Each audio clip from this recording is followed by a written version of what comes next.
Harp on Sports, the Bar, podcast, media, audio, and radio network. What do we have in store for you on this edition of the program? A bear market in the National Football League is for the better part of the last few months. It looked like at least the Texans were going to have the number one pick. Now the Bears do. It changes everything. This is monumental. There's as many as 6 teams that need a quarterback. Bears are going to be open for business, or do the Bears pick Bryce Young and trade Justin Fields? We're going to dive into that. Also, regular season in the National Football League, rearview mirror. Later on in the week, we're going to get to the predictions and the individual matchups. But what I want to look at is what we looked at in the preseason. Who do we have winning? What were our predictions? What is this season going to be remembered for? Coach of the Year, Rookie of the Year, MVP, all of those things. So we're going to dive into that as well. Also, National Championship game college football coming up Monday night, TCU and Georgia. And it actually means something when you look at the numbers. And it's not just Georgia cementing their ground. They're the top program in college football. But there's a little bit of an undercurrent when it comes to this. So we'll look at that as well. Again, Harp on Sports, the Bar, podcast, media, audio, radio network. Follow, share, like, subscribe. Harp on Sports, Twitter, at Harp on Sports, Instagram. Harp on Sports, of course, the Bar. You can consume it auditory route, Buzzsprout, Spotify, Apple Podcast, Harp on Sports Facebook page, Harp on Sports YouTube channel, and of course, harponsports.com. Okay. Regular season, MVP, all of that stuff. Going to get to it. The postseason going to be the second podcast of this week. But to me, wow. The big news of the day is the Bears having the number one overall pick. It opens up so many more avenues for the National Football League in terms of discussion. If the Texans had the number one pick, they're picking a quarterback, you can forget about it. But now with the Bears having the number one pick, I mean, if they're going to stick with Justin Fields, which could happen, couldn't happen. If they get into their evaluations with Bryce Young and they say, wow, this guy's elite, this guy's special. Justin Fields is available for what? Late first rounder? Mid first rounder? Do you think you get the Panthers to give you their, what are the Panthers picking 9th overall? Would you give up the 9th overall pick for Justin Fields? About the Bucks sitting down there in the late first, depending on what they do in the postseason.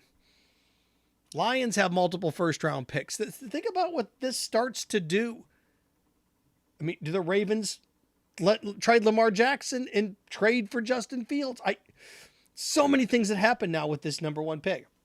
Now, this debate always occurs in terms of tanking, and the NBA's kind of got a little bit of a way around this with the lottery, where, today really wouldn't have mattered. It had been one more ping pong ball or one more ball in the whole lottery machine here. But when it comes to this, the Texans had a lead, blew it. Hail Mary at the end, go for 2, go for the win, all of those things. Today shows you why when people say it's rigged, it's rigged. It's not. It's not rigged. And the Texans Colts show you that it's not rigged.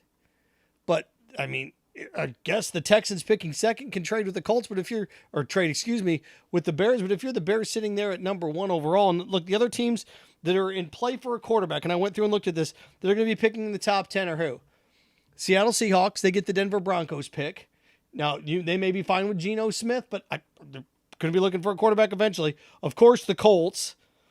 The Panthers are looking for a quarterback. They pick 9th. The Raiders. So as many as 1, 2, 3, 4 other teams in the top 10 are looking for a quarterback.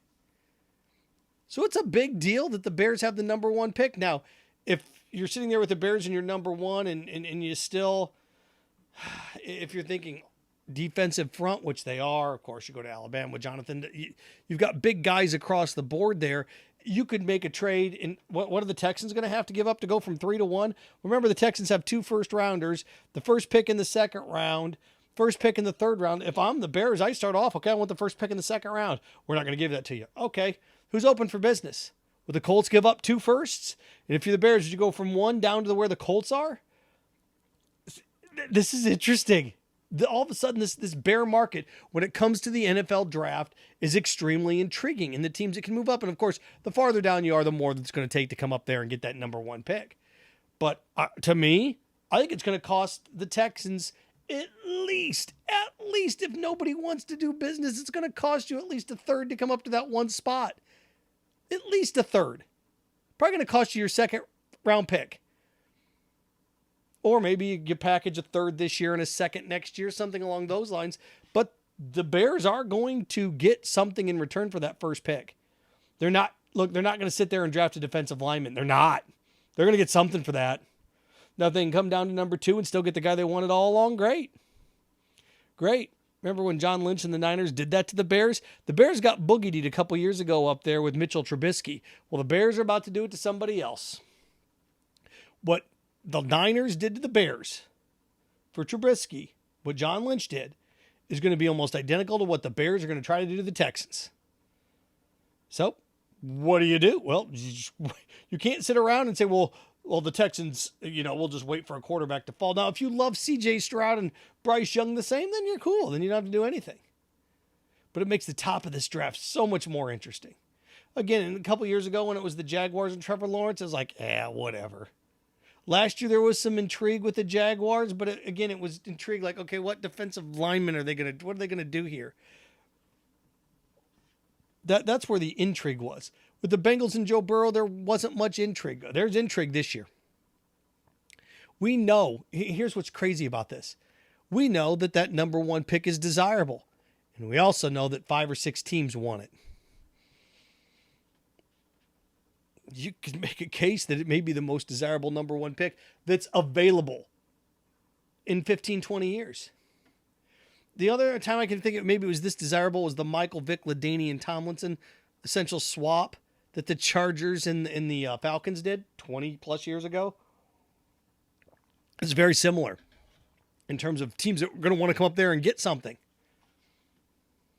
And again, it depends on where your evaluations go. Now, where the draft order, when it comes to I don't think anybody down there in the late in the first round or coming up that high that made the playoffs. You're not going to see any of that. But again, Panthers, Raiders, Colts, Seahawks all pick in the top 10. All want a quarterback. All in the quarterback market. I don't know if the Falcons are. There's where you get to that next tier. Are the Falcons in a quarterback? Desmond Ridder, are they in the market? Are the Titans in a market? And where the Titans are, I mean, you're talking about 2 firsts to come all the way up there to get Bryce Young. And if you're the Colts, you're going to go from 1 to 18 or 17 or 16. Then you're talking 2 firsts, 2 seconds. See, it's too much of a haul to come all the way up there. But it's not as simple right now for the Texans to say, we'll be fine at 2. It's not. And look, there's other things out there as well. I mentioned that, the team that I even mentioned are the Lions. The Lions interested? They got 2 firsts. And if you're the Bears and you're sitting there and you're number 1 overall and the Lions have the Rams pick, which is a top 10 pick, and the Lions have their pick, which is going to fall between what? 50, what are the Lions? Late teens, early 20s? Late teens? Lions, you give up 2 first? You give up those 2 to get up there? Would you take it if you're the Bears? Do you want more than that? Because if there's a run on quarterbacks, the Bears, you can get one of the 2 best defensive linemen and have an extra first-round pick. So the Bears are going to get back those picks, unless they want to ship off Justin Fields and draft Bryce Young. So fascinating. We've got a bear market now when it comes to the NFL draft. Speaking of the National Football League, it was a solid season. It was a good season. I think at the top of the AFC, not too many shocks at the top. I went back through and looked. How did I end up doing? I had the Bills winning the AFC. I had the Bills over the Chargers, actually the AFC Championship game. How about that for a little bit of a twist? The Bills over the Chargers. We'll go back and look at my preseason notes. My MVP of the league was Josh Allen. Not going to happen. It's going to be Patrick Mahomes. Jalen Hurts had a shot if he didn't get hurt, but he did. Joe Burrow would have had a shot, but when Patrick Mahomes at Christmas, at least Christmas weekend, made that dive at the goal line, touching the ball on the pylon, that was it. That pretty much did it. And the fact that the number 1 overall seed, they're 15-3 or 14-3, that he's going to win it. 5,000 yards passing, 40 plus touchdown passes. Yeah, 8 or 9 rushing. He's going to win it. He's got it. So there's that. I am going to get defensive MVP, right? I said Micah Parsons. He should win it, despite the Cowboys getting boat raced. Rookie of the year is a little bit trickier. Yeah. I said Hutchinson from the Lions was going to win it defensively. He's not going to win it defensively. It's going to be Sauce Gardner. He's a Pro Bowler. Everybody talks about how bad the Jets were this year. They were. As ugly as it was around Zach Wilson, defensively, the Jets kind of have some things figured out. And receiver-wise, they figured it out. The Jets may have the offensive and defensive rookie of the year. Think about that. It's pretty remarkable. Jets may have both rookies of the year. But I would give rookie of the year to Brock Purdy. To come in and be a rookie quarterback, last pick in the draft, and what was he, 4-0, 5-0? You make a case for Kenny Pickett, what he did late with Pittsburgh as well. But to me, if you're a rookie quarterback and you come in 5-0, rookie of the year. If you want to say it's a statistic award, then give it to one of the receivers. Give it to a running back. But if it's about being the rookie of the year, you're the last pick in the draft and you come in and you lead not only do you lead the Niners, but you lead them to the 2 seed. And right now, you make a case that they're the favorite to go to the Super Bowl in the NFC.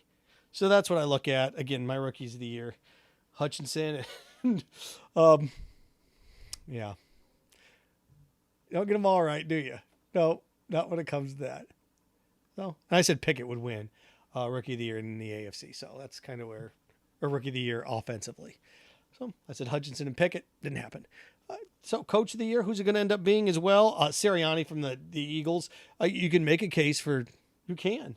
Doug Peterson with the Jaguars, the job that he's done. How about Andy Reid? He's not going to win it, but everybody said the Chiefs are going to have a down year. They're going to take a step back this year, and they end up with the best record. Does that count for anything? The Chiefs let Tyrann Mathieu go. They trade away maybe the fastest offensive weapon in the league, and they end the year with a better record and a better seed. The Chiefs had a better year this year than they did last year. But that won't be the case. But to me, it's Sirianni or Peterson. Then you look around to the AFC, or look around the rest of the league as well, and what guys have done. And of course, there's impressive stuff across the board. I mean, DeBoll with the Giants. They made the playoffs at the Giants with Daniel Jones.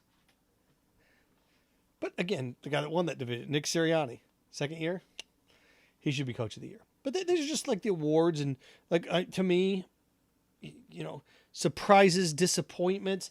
To me, the biggest surprise has to be the Jaguars winning that division, winning record. They were back-to-back number 1 overall picks. They had back-to-back 14-loss seasons, and then they come back and make the playoffs. It's a good nucleus that they have there.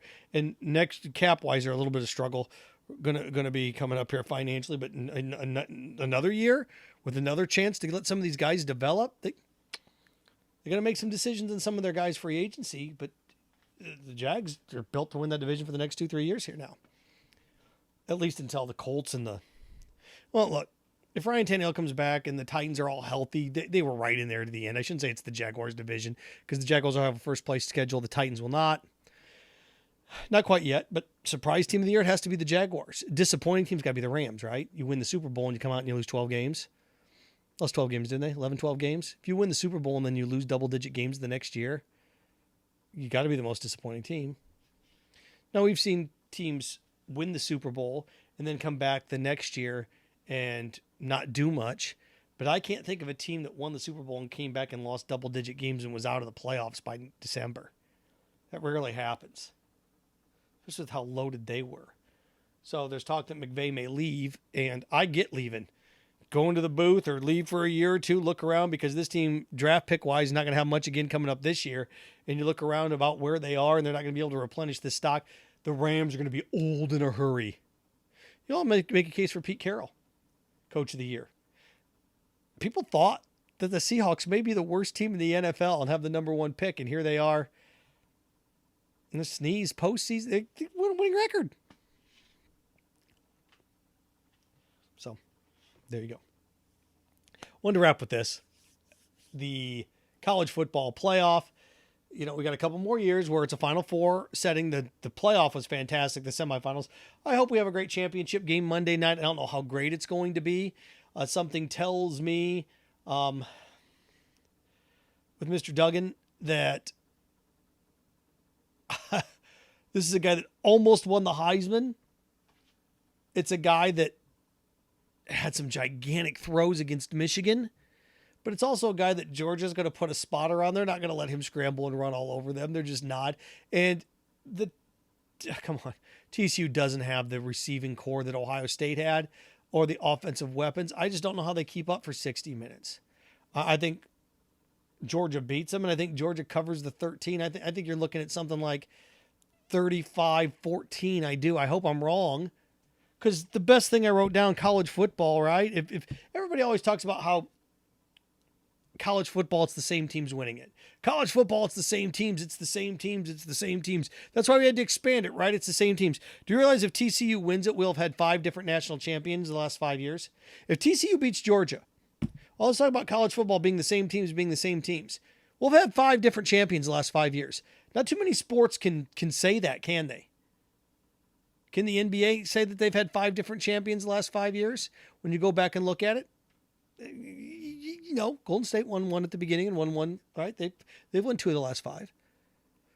Take a step back in the NFL. The NFL spread that out, haven't they? They've had 5 different champions the last 5 years. Rams, Bucks, Chiefs. Try to go back. Pats. Eagles. Oh, okay. Okay. Well, but the NBA, Major League Baseball, different teams winning championships. Well, college football can attest to that too. College basketball, different teams. Now, not different teams necessarily in the playoff, but if TCU wins theirs, TCU would have won it this year. Georgia would have won it the year before. Alabama would have won it the year before. LSU would have won it the year before that. And Clemson would have won it the year before that. So if you're one of these guys that I love college football, I love variety, well, there you go. Are you rooting for TCU? Oh, I went through and looked at the Power 5 conference records in this thing, in the championship game. The Big 12 hasn't played in it yet. So this is the Big 12 is the last conference to finally play in the conference championship game, or the national championship game. Big 12's never gotten there. Oklahoma's got a 0 burger, nothing burger. They're 0-4 in the semifinal round. So the Big 12 zips and zip. We'll see what finally happens. The Pac-12's gotten there. Oregon got to the first one and got boat raced by Ohio State. So Pac-12's 0-1, Big 12's 0-0. Big 10's what?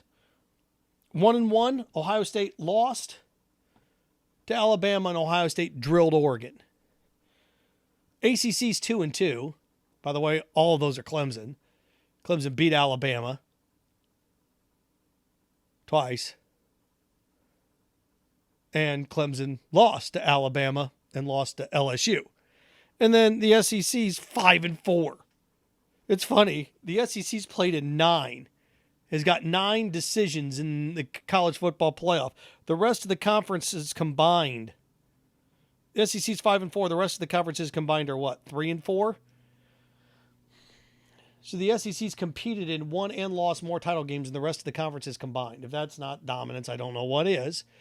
But again, when it comes to this, Georgia wins. Georgia's already the preeminent program in college football. We know that. They're there. Alabama's right there next to them, although Georgia's now surpassed Alabama. Third is Clemson. No. Who's third now? Ohio State? Probably Ohio State is sitting there. Here comes Southern Cal. But again, when I'm talking about pushing college football, if TCU wins, think about the pressure that puts on Texas and Texas A&M. Texas and Texas A&M in the SEC, it puts more pressure on them. So making Texas and Texas A&M better, if TCU wins, TCU is the first school in Texas to make the college football playoff. TCU wins the national championship, little Fort Worth. Fort Worth's not little, but that little stadium in Fort Worth. What that does to put pressure on and more money and more interest. Not that Texas and Texas A&M need any more money or interest, but it pushes things. You know what it also does? It gives the Big 12 a little bit of respect as Texas and Oklahoma leave it. It has to, when Texas and Oklahoma leaves, all the Big 12's done. If TCU can win it, well, they're still in it. And look, then you have Cincinnati who enters, who made the college football playoff last year. I don't know what BYU does to you. UCF coming in that's had some success, beating Auburn. Is that in the Peach Bowl that they beat Auburn and lost? to LSU, Joe Burrow and company, the year before they won the title. So look, there's certain cachet that comes with this, and TCU winning would be for the betterment of the sport in terms of balance. Do you care, if you care about that? If you're just an SEC honk and you want the SEC to win it all, of course you don't care. As Kirby builds this dynasty now, and I never got like Florida fans and SEC fans that rooted for, I want SEC to have dominance. Think about this. I always thought this was fascinating when teams root for their rivals in their conference to win championships. I used to tell this to Georgia fans when they would be rooting for Alabama after Alabama would beat them, or LSU in the championship game. Conference, oh, well, it's good for the conference. It's not good for you. If I'm Kirby Smart at Georgia and I win the national title, I can go walk in with 2 rings now instead of 1. As a coach, you can spin 1. Now they got lucky. They had that fluke year. Okay, with all that talent there, they've only won 1. The minute I get a second, you can't spin that on me anymore. Georgia winning makes it infinitely harder. Then you make it sit around so you can talk smack and talk trash and own the Big Ten. But it doesn't benefit anybody in the SEC other than Georgia to win it again. Unless talking trash on Twitter is what you consider a penultimate thing. But it doesn't matter what you think or want. It's what does happen. And I think Georgia wins and covers the spread with ease. But again, for everybody telling you college football, we need to go to 12, which I get it. It's a way to make more money. But this whole thing that not everybody has a chance. If TCU wins, it'll be 5 different champions the last 5 years. Harp on Sports, The Bar, podcast, media, audio, radio network. Follow, share, like, subscribe. At Harp on Sports Twitter, at Harp on Sports Instagram. Auditory route, Buzzsprout, Spotify, Apple Podcast. Can consume us via that route. Harp on Sports, the Facebook page. Harp on Sports, the YouTube channel. And of course, harponsports.com. Remember, stay clean, stay focused, stay strong. Frankenstein. Have fun with your friends.